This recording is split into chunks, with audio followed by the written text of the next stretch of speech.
Halo rekan sejawat, selamat datang di Spektras.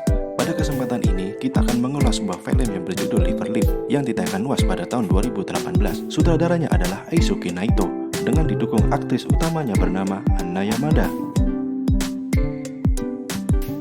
Pada intinya, film ini mengangkat suatu tema yang sering kita jumpai dalam kegiatan bersosial di lingkungan sekolah, di mana pasti akan ada seseorang yang seharusnya bisa menjadi teman baik untuk bermain bersama. Namun karena merasa paling berkuasa dibanding yang lainnya, dia akan lebih condong untuk membuli lainnya yang lebih lemah.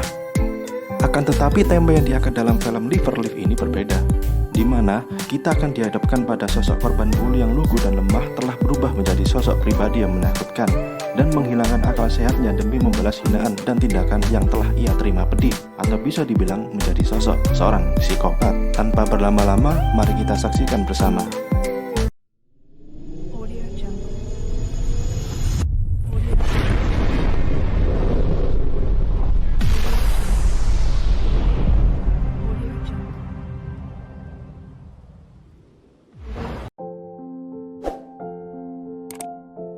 Adegan awal menanyakan pada kita seorang anak SMP bernama Nozaki adalah gadis polos dan lugu yang terpaksa pindah sekolah demi mengikuti pindah dinas orang tuanya.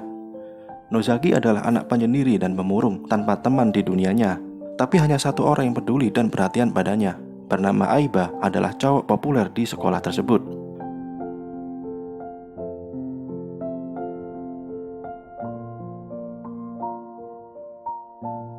Dari situ, timbullah suatu gosip yang berkembang tentang kedekatan mereka, bahwa Aiba menyukai Nozaki.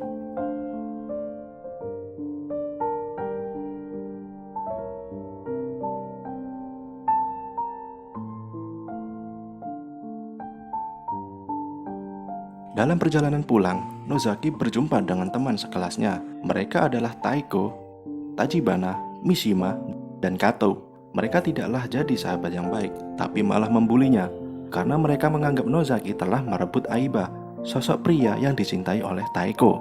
Mereka juga ternyata mencuri sepatu Nozaki dan membuangnya ke kubangan sampah.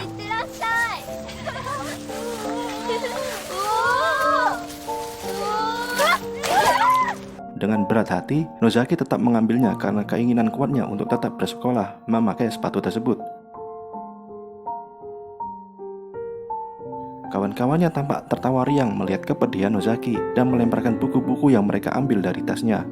Puas dengan hinaan yang mereka lontarkan, lantas mereka balik bebarengan dengan para murid cowok lain bernama Kuga, Keigawa, dan Mamiya.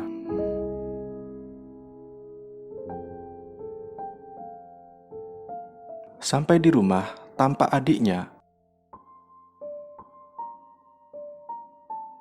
bernama Souko awalnya menyambut kakaknya dengan senyum riang, namun berubah menjadi tangis ketika melihat keadaan Nozaki yang kotor.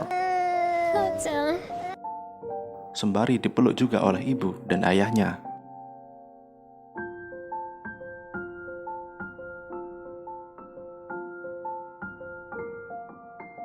Atas kejadian itu, ayah Nozaki mencoba melaporkan insiden bully yang dialami anaknya ke wali kelas bernama Ibu Guru Minami. Namun Bu Guru tidak membela ayahnya dan bilang sebaiknya jangan membuat masalah lagi. Oleh karenanya, bully-bully lain tetap berlanjut diterima oleh Nozaki. Namun ia terus berusaha untuk tegar. Dan inilah dia film Liver Leaf.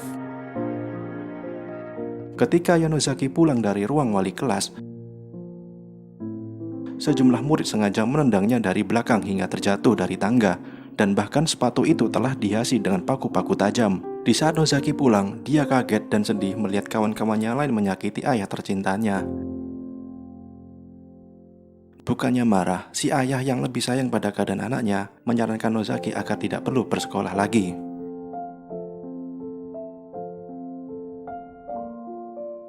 Hari demi hari, Nozaki lalui dengan berbaring di kamar tanpa ke sekolah. Ketidakhadiran Nozaki membuat kawan lain bernama Rumi menjadi sasaran bully.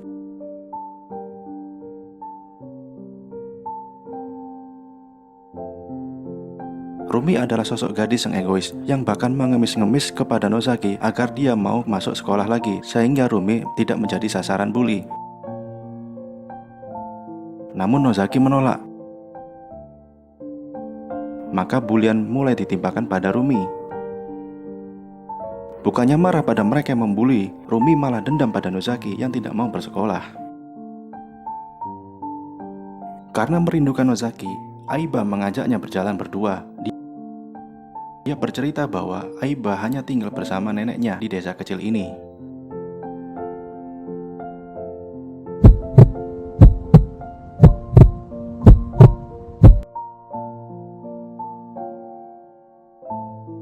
Di saat yang sama, Rumi demi menunjukkan keberaniannya dengan bumbu-bumbu dendam pada Nozaki, menuangkan bensin di setiap sudut rumah Nozaki. Ibu Nozaki keluar dan memperingatkan hal yang tidak benar itu. Namun Kuga dengan tega malah menyelutkan korek api dan membakar ibu Nozaki. Ayah Nozaki berlari demi untuk melindungi istrinya, namun malah ditembak oleh Mamiya. Lalu Rumi membakar mereka dengan seisi rumah, termasuk korbannya adalah adiknya Nozaki.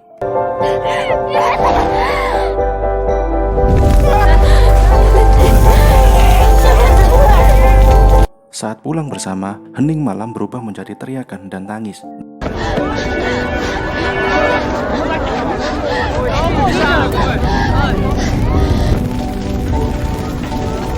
Nozaki tak berdaya dan sedih hatinya melihat rumahnya telah dilalap api berkobar merah. Aiba memberanikan diri masuk ke dalam dan menyelamatkan adiknya yang kritis dengan kondisi terbakar di sekujur tubuhnya. Atas meninggalnya orang tua Nozaki dan nyawa adiknya yang di ujung tanduk kini dirawat di rumah sakit, Nozaki menjadi anak yatim piatu dan dia tidak punya siapa-siapa lagi.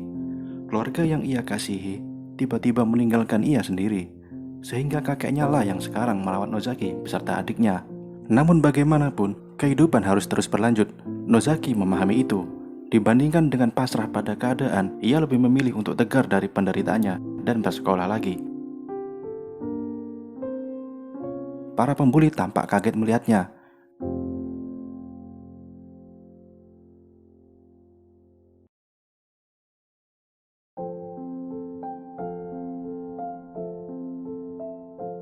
Di sana dia mencurigai kawan-kawannya karena telah membakar rumah dan keluarganya.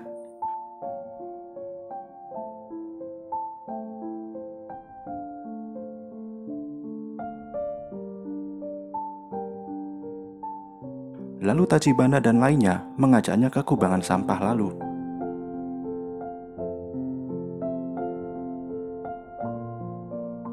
Logika mereka mulai di luar nalar. Sekarang mereka berusaha untuk menghilangkan nyawa Nozaki.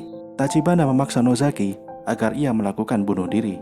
Emosi yang menggebu, lelah atas tindasan, dan dendam atas keluarganya membuat Nozaki yang lugu menjadi gelap mata. Di dalam tumpukan salju, Nozaki menemukan paku dan menusukkannya ke mata Tachibana.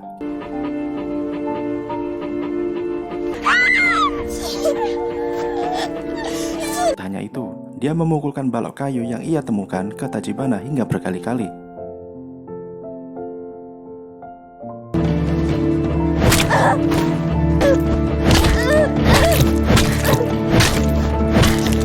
Sasaran amukannya juga tertuju pada Mishima dan Kato.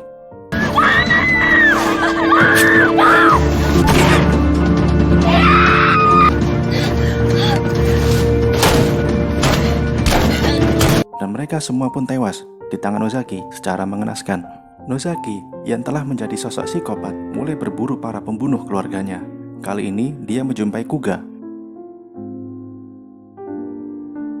Dengan senjata pisau yang ia pegang, ia mengunuskannya ke perut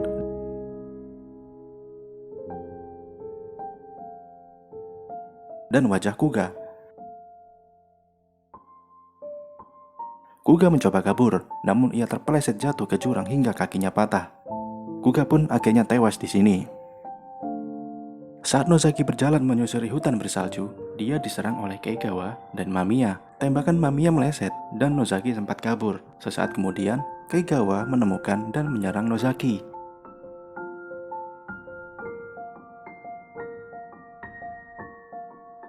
Dalam keadaan terjepit, Nozaki menemukan sebuah tang dan melukai wajah Keigawa. Mamiya mencoba membidik Nozaki, namun terhalangi oleh Keigawa. Panahnya mengenai kepala Keigawa dan ia tewas. Berbekal pisau, tangan dingin Nozaki yang masih haus darah juga membunuh Mamiya tanpa belas kasihan.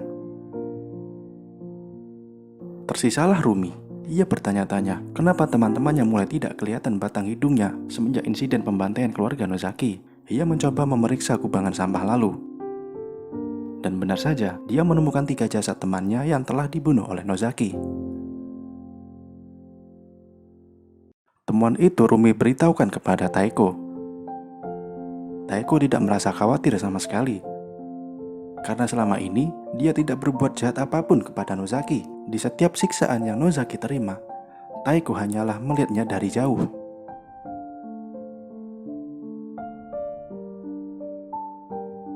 Melihat situasi yang semakin rumit, seperti bola salju yang bergulir, Taeko menuju ke rumah Nozaki untuk menjelaskan semuanya, bahwa Taeko dan Nozaki sebenarnya adalah sahabat yang sangat akrab. Namun Aiba datang dan mendekati Nozaki. Taeko pun cemburu, namun tidak cemburu pada Aiba, melainkan dia cemburu pada Nozaki.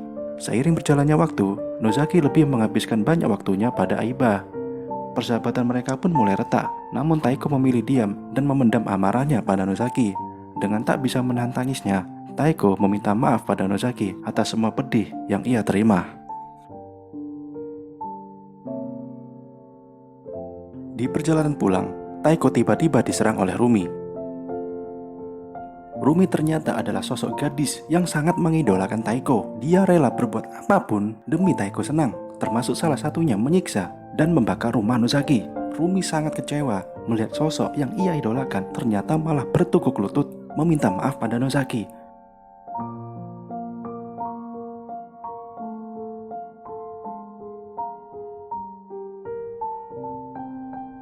Taeko akhirnya ditinggalkan sekarat oleh perbuatan keji Rumi.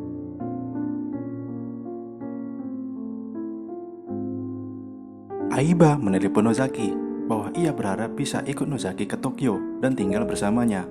Namun Nozaki menolak karena ia ingin tinggal bersama keluarganya sendiri. Dengan geram, Aiba menghantamkan teleponnya dengan tangan bersimbah darah.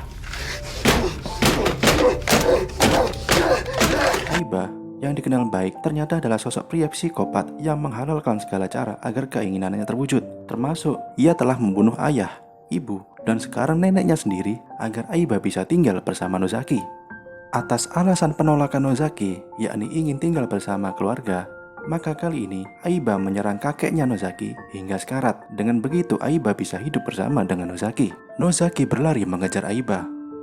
Rasa cintanya telah berubah menjadi benci. Ia sangat kecewa pada Aiba karena membuat kakeknya terluka berat. Di antara mereka, tiba-tiba muncul Rumi menyela. Rumi menusuk perut Nozaki dengan sebilah pisau.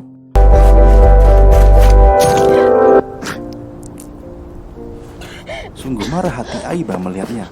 Ia lalu menghajar Rumi tanpa ampun.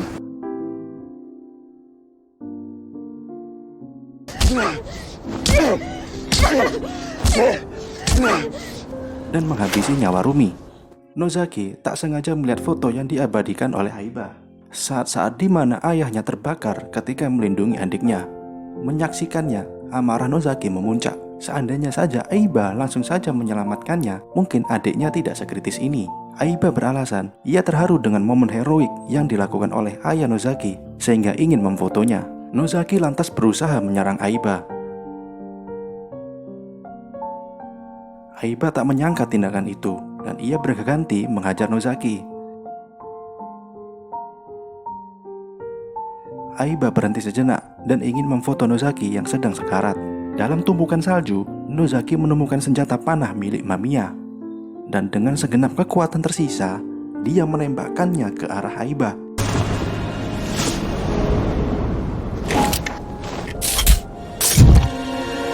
Aiba tewas di tangan Nozaki.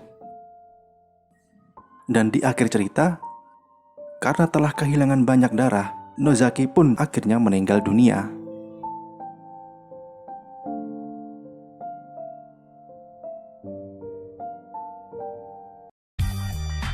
And that's it for the ending. Dari film ini kita belajar bahwa bagaimanapun sifat suka membuli tidaklah dibenarkan. Kita adalah manusia yang mempunyai hati nurani, bukanlah sosok hewan yang menakutkan. di hutan belantara, yang mana yang berkuasa akan menindas yang lemah. Terlebih ini adalah lingkungan sekolah. Mereka semua masih muda, pasti ada cita-cita yang ingin mereka capai. Ada baiknya jika mereka justru saling dukung satu sama lain demi kebaikan bersama. Sifat bully tidak akan menguntungkan kalian di masa depan. Demikian pesan moral yang saya sampaikan. Jika teman-teman ingin menambahkan, silakan isi di kolom komentar. Terima kasih atas waktu yang diberikan. Maaf jika ada salah dalam berkata, dan silakan beri nasihat untuk saya ke depannya. See you next video.